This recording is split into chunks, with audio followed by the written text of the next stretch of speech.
नमस्कार, सुंदर माझं कोकणी आपल्या मराठी यूट्यूब चॅनलमध्ये मी मयूर पाटील तुम्हा सर्वांचं मनपूर्वक स्वागत करतो। आज आहे 27 मार्च 2025 आणि आज विशेष दिवस आहे, कारण वर्षातला एक दिवस असा असतो की ग्रामदेवतेची पालखी किंवा ग्रामदेवताची पालखी आपल्या घरी आपल्या भेटीस येत असते, भक्ताला दर्शन देण्यासाठी येत असते। तर तो आज दिवस आहे आणि आपल्या देखील घरी आज ग्रामदेवतेचं आगमन होणार आहे आणि हा एकंदरीत सोहळा या व्हिडिओच्या माध्यमातून तुम्हाला पाहता येणार आहे। या दिवसाची आपण आतुरतेने वाट पाहत असतो, कारण ग्रामदेवतेची पालखी आपल्या घरी येणार असते। एक विशेष दिवस असतो, एक विशेष उत्सव असतो। तर आपल्या मालगुण भंडारवाड्यामध्ये आजचा शेवटचा मांड आहे, म्हणजे आपलं मानाचं घर आहे। आपल्याकडे पालखी येणार, नाचवली जाणार आणि त्यानंतर मग आपल्या घरी स्थानापन्न होणार। त्यानंतर मग 1-2 तासाने पालखी पुन्हा मांडावर जाणार। मांडावर म्हणजे जिथे खोतांचं घर असतं तर तिथे पालखी बसते, तर तिथे पालखी घेऊन जाणार। तर हा एक वेगळा उत्सव तुम्हाला या व्हिडिओच्या माध्यमातून पाहता येणार आहे। आपल्या घरी ग्रामदेवतेचं आगमन होणार आहे, तो एक वेगळा व्हिडिओ आणि मांडाचा एक वेगळा व्हिडिओ। मांड काही संकल्पना आहेत तर त्या व्हिडिओमध्ये जाणून घेऊया। आणि आता आपल्या घराशेजारी हळदणकरांचं घर आहे, तिथे पालखी आलेली आहे। त्यानंतर आपल्या घरी पालखी येणार आहे। तर हा एक उत्सव, पालखी नाचवली कशी जाते त्या व्हिडिओच्या माध्यमातून तुम्हाला पाहता येणार आहे। ते व्हिडिओ शेवटपर्यंत पहा। तर आपल्या घरी जेव्हा पालखी स्थानापन्न होईल तर ती इथे होणार आहे आणि घराच्या बाहेर अशी रांगोळी देखील केलेली आहे, छान पद्धतीने सजावट केलेली आहे। प्रत्येकाच्या घरात जेव्हा पालखी येते तो अमूल्य क्षण, अमूल्य ठेवा जपण्यासाठी प्रत्येकजण प्रयत्नशील असतो आणि आपण देखील अशी रांगोळी देखील इथे काढलेली आहे। थोड्याच वेळात आपल्या घरी पालखीचं आगमन होणार आहे, आपल्या ग्रामदेवतेचं चंडिका आईचं आगमन होणार आहे।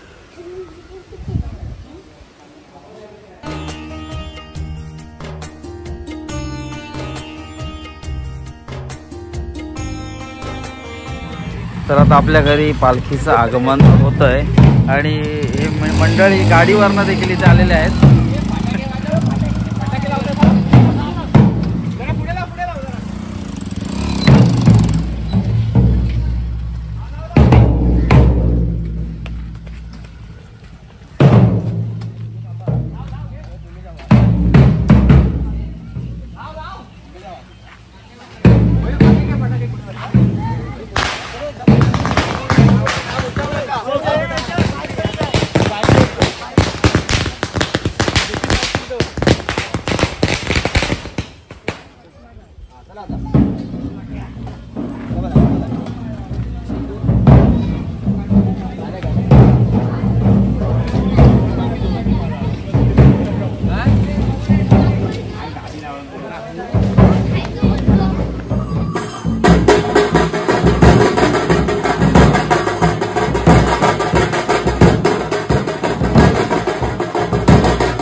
तर पालखी आपल्या घरी स्थानापन्न झालेली आहे आणि इथे जे देव आहेत तर या बाजूला चंडिका देवी, इथे मध्ये रवळनाथ आणि ही वरदायिनी देवी, असे 3 देव या पालखीत विराजमान झालेले असतात.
बाजूला कोणत्या पैशाच्या आकाश द्या तरी सांभाळतो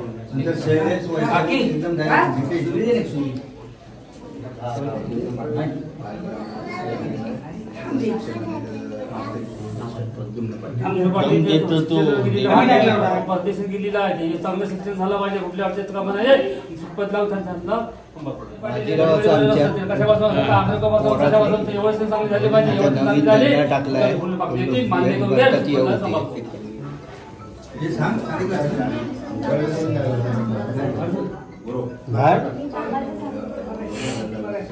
तुला घालायची त्याच्या अचानक झालेली आहे.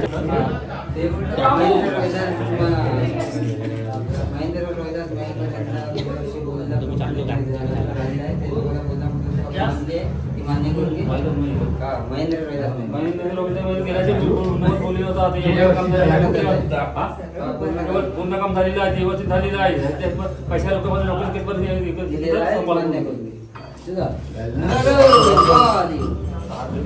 तर चंडिका देवीची पालखी आपल्या घरी आलेली आहे आणि घरी स्थानापन्न झालेली आहे. कसं असतं जेव्हा गाव भ्रमंतीसाठी प्रत्येक भक्ताला दर्शन देण्यासाठी ग्रामदेवता बाहेर पडते तर एक वेगळा उत्साह सगळ्यांच्या संचारला असतो, एक वेगळी भावना प्रत्येकाच्या मनात असते आणि प्रत्येक जण या दिवसाची अगदी आतुरतेने वाट पाहत असतो. कारण इतर वेळी आपण देवाच्या दर्शनाला मंदिरात जात असतो, पण हा एकच दिवस असा असतो शिमगोत्सवामधला की देव प्रत्यक्ष आपल्या भेटीला येत असतो. त्यामुळेच का होईना सगळे चाकरमानी आपल्या गावी दाखल झालेले असतात ते देवाच्या दर्शनासाठी. तर असाच एक आगळा वेगळा सोहळा प्रत्येक गावागावातून आपल्याला पाहायला मिळतो. गाव तशा परंपरा, या उक्तीप्रमाणे तसं पाहायला गेलं तर थोड्या फरकाने का होईना पण शिमगोत्सव हा साजरा केला जातो आणि प्रत्येक गावात ग्रामदैवताची पालखी ही प्रत्येक भक्ताच्या घरी त्याला दर्शन देण्यासाठी जात असते. प्रत्येक आता ज्याच्या घरी जाते तर त्याच्या पद्धतीने तो भक्ती करत असतो, सेवा करत असतो.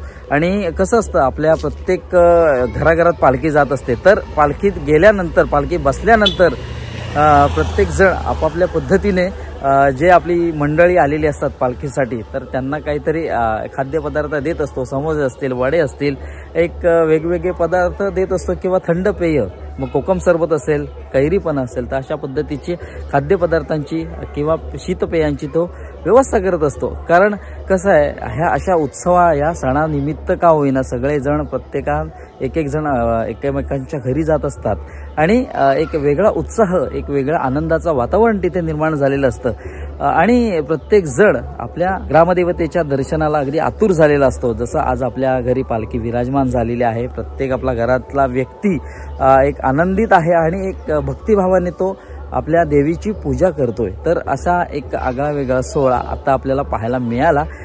प्रत्येक जण वेगवेगळ्या पद्धतीने पालखी देखील नाचवत होते, अगदी लहान मंडळी देखील पालखी नाचवण्याचा एक आनंद लुटत होते आणि ढोल ताशांच्या गजरात एक वेगळ्या मधुर नादात तिथे एक पालखी नृत्य चालत होतं.